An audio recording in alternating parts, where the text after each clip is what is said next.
श्री शिवाय नमस्तुभ्यम। क्यों कहा जाता है कि बेलपत्री के वृक्ष के नीचे अगर दिया लगाने का बोला है तो बेलपत्री का वृक्ष बड़ा होना चाहिए। छोटा सा बेलपत्री का वृक्ष और उसके नीचे तुम दिया लगा रहे हो तो उसकी छांव तुम्हारे ऊपर नहीं आएगी क्या? नहीं। तो बेलपत्री का वृक्ष बड़ा होना चाहिए, जिसके नीचे आप बैठ कर दिया लगाओ तो उसकी छत्र छाया रहना चाहिए। क्यों कहते हैं कि पंडाल में बैठकर जहां मौका मिल जाए, जहां जगह मिल जाए, पंडाल के भीतर बैठकर शिव महापुराण की कथा सुनना चाहिए। उसका कारण क्या है कि जो पंडाल बनता है वो शंकर भगवान की इस पोथी के ऊपर से चालू होता उससे जुड़ता 1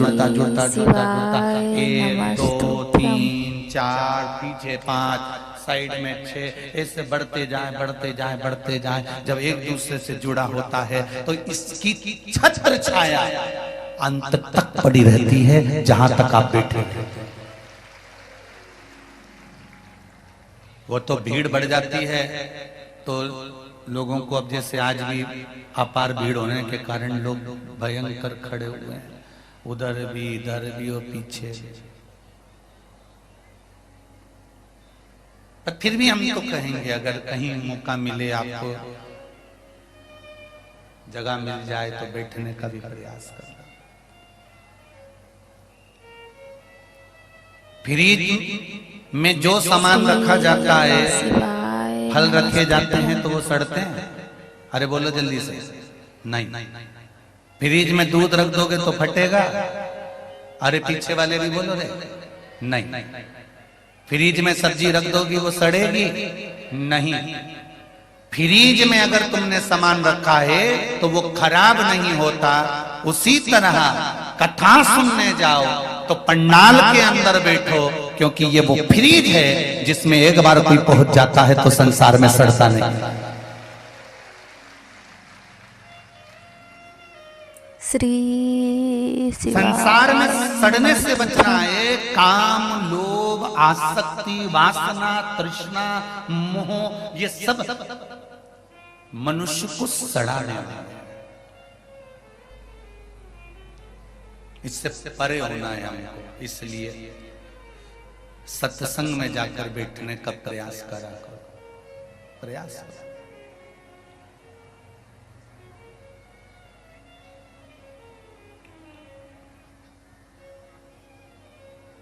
ना राम नाम लीनो तूने भरी जवानी में, तू डूब के मर जा रे चुल्लू भर पानी में, तू डूब के मर जा रे चुल्लू भर पानी में। जिसने मनुष्य की देह धारण करने के बाद अगर भगवान का भजन नहीं करा, स्मरण नहीं करा, संकीर्तन नहीं करा तो उसका जीवन बेकार है।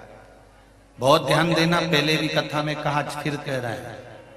पत्नी, बच्चे, घर और खाने को भोजन, पेट भरने का सामान तो तुम जितने जन्म लोगे प्रत्येक जन्म में मिलेंगे। सुन लेना रे भाई।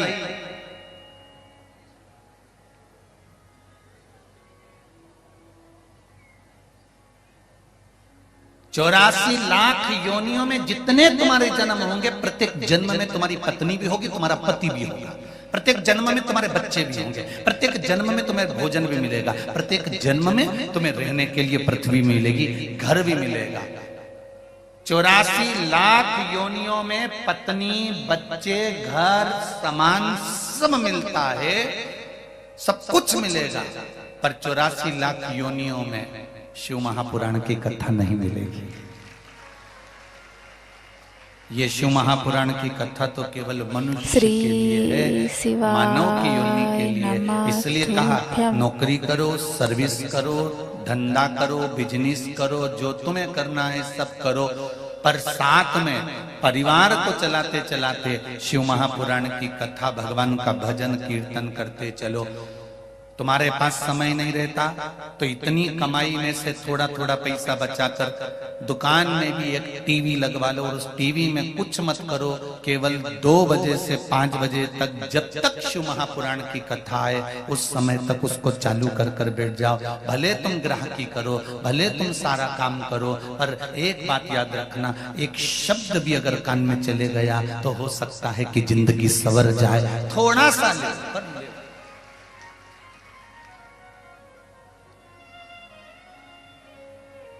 धर्म पत्नी भी अपने पति से कह सकती है, थोड़ा सा समय निकालकर कथा सुन लिया करो। दिन में समय नहीं मिले तो रात्रि में सुन लिया करो। अब पति कहेगा मैं इतना थक जाता हूं, कहां कथा सुन पाता हूं, कहां समय। और सत्य बात है माताओं, पुरुष के ऊपर गृहस्थी का बोझ बहुत ज्यादा होता है। आपको लगता होगा कि बस दुकान पर जाकर बैठ गए या नौकरी करने पहुंच गए, बस सवेरे से जाते हैं, जूते मूते पहने, बढ़िया टाई फाई लगाई और खूब जोरदार सब खा पी के नाश्ता वास्ता कर कर और पहुंच गए अपनी नौकरी पर। शाम को आए और आराम से बस बैठ गए और खाया पिया सो गए। पर ये नहीं है, एक व्यक्ति चाहे नौकरी कर रहा हो, चाहे बिजनेस कर रहा हो, एक पुरुष हो चाहे स्त्री हो, उसके ऊपर गृहस्थी का जब बोझ होता है ना भाई, तो वो ही जान सकता है कि उसके ऊपर कितना बोझ है।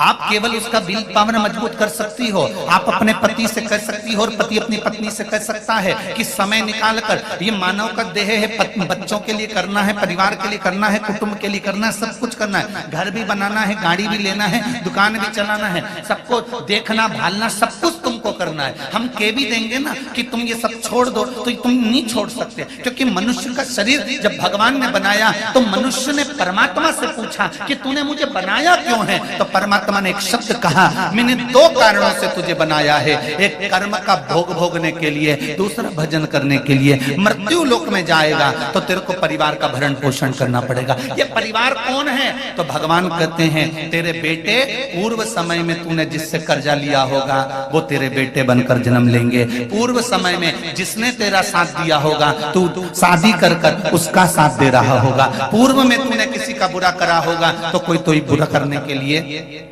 तेरे पास में आ जाएगा। कोई तुम्हारा धन खाकर भाग जाए तो रोना मती। भगवान कहते हैं कि पूर्व में तू उसका खाकर चले गया था, मर गया था, तो आज तेरा खाकर वो चले गया। इतना सारा पैसा एक जगह पर लगाया, एक कंपनी में लगाया, एक बैंक में जमा करा, मालूम पड़े बैंक की भाग गई। तो ये कैसे भाग गई? तुमने तो विश्वास करा था, पूरा काम करा था, कागज